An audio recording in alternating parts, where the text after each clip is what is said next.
What's up, everybody? My name is Jason, and welcome to Small Biz. In today's video, we're going to talk about the absolute brutality of penny stocks with respect to Chapter 11. BRDS down 80% today, a major competitor to MCOM. Last trade, 11.5 cents. Massive dilution with respect to companies like Mullen that have issued billions of shares of stock, little to defend shareholder value, and of course, reverse splits, GMBL of which got hit with a 1 for 400 RS. And if all goes well, before the end of the next 10 or 15 minutes, the Eagle Fly Bums of Philadelphia will make a special appearance. All that and more coming right up.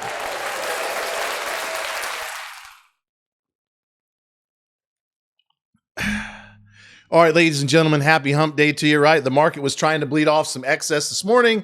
But once again, it's hard to kill a bull. The S&P, the Dow, the QQQs are back up. Look, it looks like they're trying to ride out the rest of the year, maximize the bonuses that'll be paid out in February. But we've had some major demolition, AKA action, in our core holdings, along with other stocks that are being taken out to the woodshed, like I mentioned just a second ago with BRDS, which just filed Chapter 11, a major competitor 10 times the size plus of MCOM. But I want to start off with the following admission. And I've mentioned this before.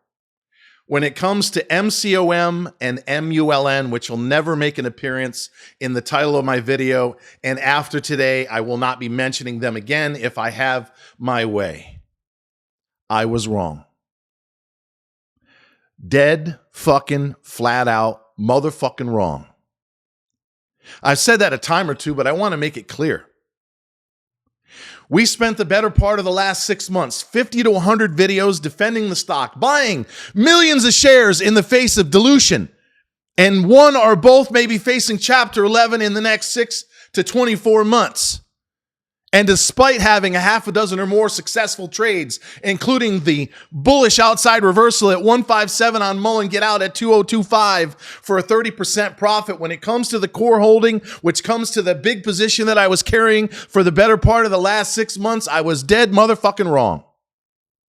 So I got out, admitting that mistake, about a month ago. I sold Mullen at an average cost of about 18 cents. MCOM reverse split adjusted, 280. And in both cases, I saved myself and many of you, especially those in the Discord, from losing a hell of a lot more money. But there is no fucking dodging the bullet. It's been a huge mistake, a colossal error in judgment, and I own every ounce of it. In fact, I used, as many of you did, the massive 70% loss or thereabout in each of those stock to offset about $100,000 in capital gains check that I would have had to send the federal government. And the reverse split, which came out of nowhere, I'll talk about in a second, in GMBL, 1 for 400, when they had until March to get back over $1 based on an extension they already have. I'm relatively flat on the year, despite having a 91.4% win rate. It was 92.4, but now we got the GMBL loss. Only 8 losses on the year. Over 80 gains in the core holdings. Another 50 that I gave away in something called Ask Jason. You say, hey, what do you think of this stock? I tell you whether buy, sell, or hold. I even tell you when to get in many cases when to get out. So we've been, in terms of win rate, top 1 of 1%, 1/2 of 1% over the last year or two. But is that what people are talking about right now? In fact, when it comes to the Philadelphia Eagles, and I appreciate you sticking with me for the next 10 or 15 minutes. I can promise the last 3 or 4 in particular are going to be worth your time. It should be no secret that I've been a diehard Dallas Cowboy fan since the 1970s. Roger Staubach, that star on their helmet, Drew Pearson, Tony Hill, Ed Too Tall Jones, the Aikman, Irvin, it was fucking picture perfect. Until fucking Jerry Jones decided to fire Jimmy Johnson. And then it's been 25 years or thereabouts of an absolute shit show. But I have to confess, there is only one fucking sports team on the planet.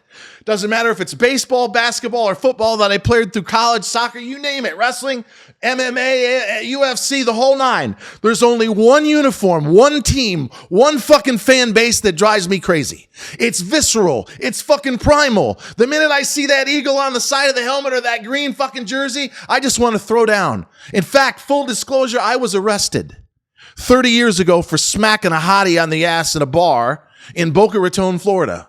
I believe the bar was called The Edge. And I got thrown to the ground because the bouncer was dating the girl. 3 cops. I resisted arrest. I'm not proud of that. They threw me in a paddy wagon, drew me around town for 4 or 5 hours until I puked all over the place. And then I got to sit in a cell with 10 other crackheads for about 10 hours before they finally let me out. And I ultimately got it expunged from my record. But if you said to me, you've got one more arrest in the next 30 or 40 years of your life, God willing, I would, without question, say, at the link, send me to Philly. When Dallas is in town, I'll be decked out, painted in fucking silver and blue from head to toe. And I'll say, come on, you motherfuckers, you want to go? Let's go. And I'll throw down, I'll fucking kick as many asses and be willing to get my own kicked as hard and as long as I could. And I'll sit in the fucking slammer if I have to for an entire week. Just to experience what that's like. I hate him so much. However, and I hate to say this, I'm here to defend them. Jalen Hurts, if I'm not mistaken, took the Philadelphia Eagles to the Super Bowl last year. A game they could have won. Instead, they lost to the Chiefs 38-35.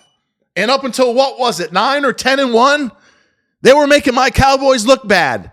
We were a wild card team at best. And then all of a sudden, and I think in large part because Jalen's knee is hurt, they go on a 3-day skid. And now the Philly beat writers want him gone. They want him benched. They want Marcus Mariota, a fucking has-been, who's been, with 3 or 4 other teams, to replace a guy who's arguably top 3 in terms of running and top 6 or 7 overall, minus the last 3 games where he's drawn a goose egg in terms of passes. I got news for you, Cowboy fans or Philly fans or fucking Buffalo or KC. Do not count these motherfuckers out. They're champions. Jalen, Jason Kelce, how about him at the fucking press conference? Right? The reason why he got called for the false start is not from hitching the ball. He moved it a half yard forward and then scooched it again, almost a full yard. And he admitted in the press conference he's been doing that for years. And they warned him, but he owned up to it. The mistake Hurts made is he said the whole commitment thing. And that may be true. And he may have made a huge mistake. I don't know, maybe because he was running 103 temperature and not thinking straight. But that's the world we live in. You're as good as your last fucking pass, your last touchdown, Jalen.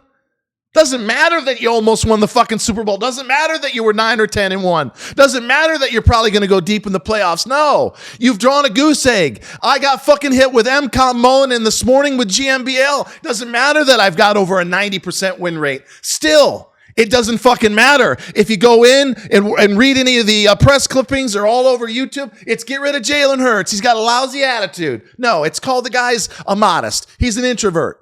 And he's obviously, in my opinion, hurt really bad.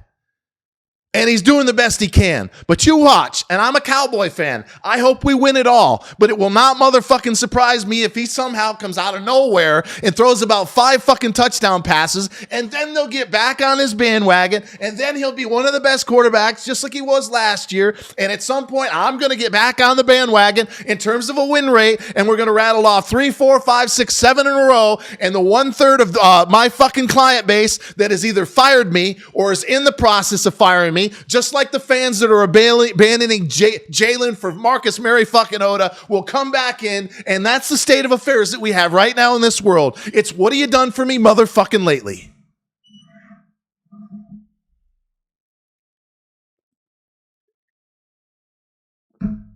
Don't give up on the Eagles. Don't give up on Hurts. I know.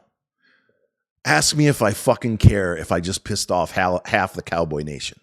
Deep down, you know it's true. And in closing, over the next 3 or 4 minutes, don't go anywhere. I'm going to say some shit that's going to shock you, and I'm going to piss off a lot of people. May I remind everybody that I live in Atlanta, Georgia. So if you got something to fucking say to my face, I hear you, Ma. Come on down and see me. I'd love to hear it face to face. You're going to see a lot of talk over the next several days and weeks of people that want to short Mullen. They're going to load up on the puts. They're going to drive the motherfucker into oblivion. They're going to put Sal and David and God knows who else in jail. Might I suggest you not do that?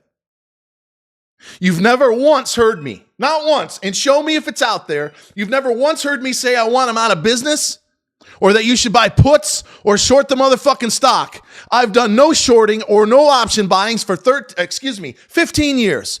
It nearly took my ass out in 2007-8 when I did go officially bankrupt. And I talked about that before. But if you guys are going to make the mistake, and gals, of going into next year with this negative energy that you're going to take his ass out one way or another, I can guarantee you're asking for trouble. You are information, you are vibration, you are energy. And if you're loaded up with anger and fucking frustration and hate, and you make it your mission in life to drive that fucking stock, which on its own is probably going to go down a lot lower than it is right now, reverse split adjusted, $8 and change. Might I suggest you let karma, which is a bitch, the universe, God, the one, whatever it is that you call it, take care of business. Those two in particular have made their motherfucking bed, and they're going to sleep in it. They're going to be drowning in class action lawsuits, of which I will not be a part.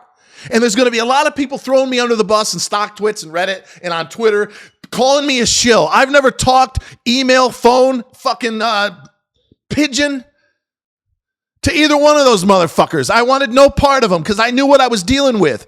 I publicly shamed them and in some cases made fun of them. Why? Because I wanted them to do what's right. I wanted him to stop with the fucking toxic financing. I wanted him to stop with the dilution. In David's case, I wanted him to fucking buy back the stock. In fact, yesterday, members of the Discord will know this, I did a video at about noon. And in the process of reviewing it, which can take up to an hour for YouTube, the news comes out, 1 for 100 reverse split. So obviously I couldn't put it out there. But it was another 12 minutes of fire and brimstone of telling David, you do not have to do a big reverse. Buy back 100 plus million shares of stock right now in and around a dime or less. And go to your shareholders in the first week or two of the year or the last week or two of the year and say, look, I hate to do this. Not that fucking obituary you fucking wrote yesterday. What a fucking shit show that was. What lack of confidence, or was that the intention you instilled amongst your shareholders? But if you'd have come back and said, look, I've done what I've had to do. I followed Jason's advice, which he's been fucking saying now for months. I bought 100 million plus shares of stock. And regretfully, we do have to do a 1 for 5 to no more than a 1 for 10 for reverse. But now you're seeing their true colors, aren't you? 1 for 100, was that necessary? Do they really need an $8 stock? I'll let you figure out why that is. Or maybe in some sick, twisted way, like some of you suggested, he's giving you an opportunity to make some of your money back by allowing you to buy puts, by allowing you to short the fucking stock down, not below $1, but I don't know, down to $2, $3, $4, so we can still hang on to $1 or better and regain compliance. Do not waste your life playing this eye for an eye. They're going to get exactly what they got coming. Think about the people that you're going to hurt. Why don't I buy puts? Why don't I fucking short stock anymore? It's not because I went bankrupt. It's because, believe it or not, I become much more of a spiritual person. I'm giving away my services way below what they're fucking worth. For the next 2 years at $50 or $60 a month, when we got people, even after today's loss or the other two, making $100,000 a month, follow me around town. I'll go into a fucking bar, and this is not me patting you on the back. This is me trying to explain to you why I am who I am and why you should reconsider what some of you are about to do. I'll give a tip even to shitty service of 50 to 100%. I'll buy the whole fucking bar at Taffer's if you're ever in town at Alpharetta, sometimes to the tune of $1,000 a night. Why? Because people are having a rough time. People have lost their jobs. Do you realize what shorting the stock? Do you realize what buying puts? Do you realize what Chapter 11 or the families in BRDS example are going to go through? You think they're going to have a Merry fucking Christmas now that mom or dad might be out of a fucking job? What about the thousands of people that are going to get hurt with the stock going into free fall? Now, I know some of you are going to think I'm full of shit and this is nothing but an act. Fair enough. But if I can reach just a handful of you, a few hundred of you that'll watch this video out of no more than 1,500 fucking tops, then I've done my job. Do not make the mistake. Learn from it. Say, look, I went in over my skis. I bought too much. I ignored one of Jason's tenets, which has never put more than 10% into one idea. I've said that thousands of fucking times. And the best part about today inside of the Discord is that people have realized, wow, we just took a 20% or thereabouts hit, somewhere more than that in GMBL on the reverse split, which again came out of nowhere. And it only brought my portfolio down 3, 4, 5%. You're going to have drawdowns. You can't escape the 20 to 30% pullback after a massive 16 wins in a row in November, early December. But if you manage risk, unlike some of you did with these fucking stocks, you won't be annihilated. You won't be destroyed. Do not go into next year one more time with the attitude that you're going to make sure that motherfucking cocksuckers pay. They're both in jeopardy of going to jail. They're both going to be drowning in lawsuits. Not 1 ounce that has to do with me. I'm telling you the opposite, not to save their fucking ass. They pay me nothing. I don't even know who they are. We've never talked on a personal level. Everything I do is out in the public forum. I'm trying to tell you, you're going to make a huge mistake. You're going to set yourself up for failure. You're not going to align with the one, with God, with whatever it is that you want to fucking call it. Abundance. Learn from it. Own it. I made a mistake. I went too heavy. I'm going to diversify. I'm going to sell some or all of it now, or maybe you have in the next week. And then you get with someone like myself or another that has a track record. And as many people have figured out, not only can you take a hit on a drawdown in GMBL, but sooner or later, it's going to be one motherfucking win after another. And until next time, always remember that I love you and thanks for watching. Oh, and have a Merry Christmas.